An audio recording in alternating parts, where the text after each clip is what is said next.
என் சத்துருக்களை என்னால் மேற்கொள்ள முடியவில்லை.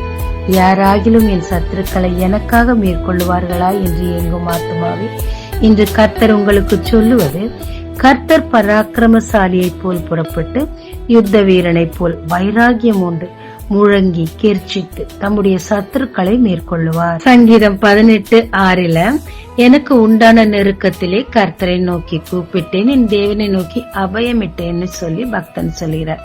உடனே தேவனுடைய பதில பாருங்களேன். உடனே பூமி அசைந்து அதிர்ந்து தேவன் கோபம் கொண்டு பர்வதங்கள் குலுங்கினது. தேவனுடைய நாசிலிருந்து புகை எழும்பிற்று. வானத்தை தாழ்த்தி இறங்கினார்.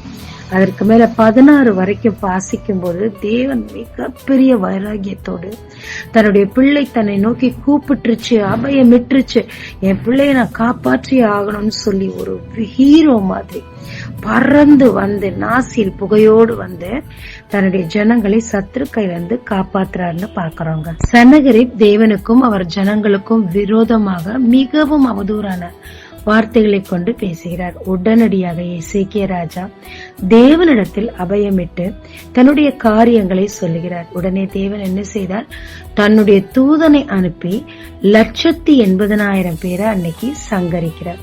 உடனடியாக சனகரிப் ராஜா பயந்து ஓடி போய் அவனும் தன் நாட்டிலே தன் பிள்ளைகள் மூலமாகவே செத்து போகிறார். எனக்கு வேதத்துல மிக மிக பிடிச்ச வசனங்களில் ஒன்று, தேவன் உண்மையில் வைராகிய வாஞ்சியா இருக்கிறான்னு சொல்லி. நமக்கு ஒண்ணுனா மனுஷர்கள் வைராகியம் கொள்றாங்களோ இல்லையோ, கர்த்தர் மிகுந்த வைராகியமாய் எழும்புவாருங்க.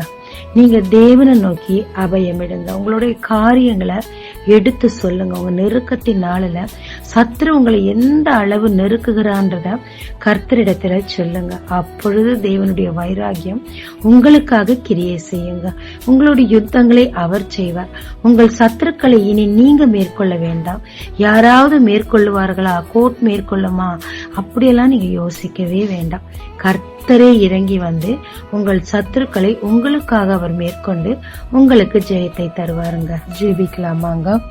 தேவரீர் எனக்காக நீர் வைராகிய வாஞ்சியா இருக்கிறதுக்காக, எனக்காக நீர் கிரியை செய்கிறதற்காக உமக்கு நன்றி.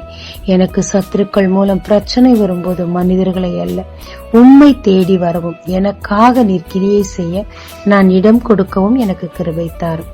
இயேசு மூலம் பிதாவே, ஆமென். இயேசு கிறிஸ்துவின் நாமத்தில் இந்த நாளில் உங்களை ஆசீர்வதிக்கும் ஜீசஸ் விஷன்.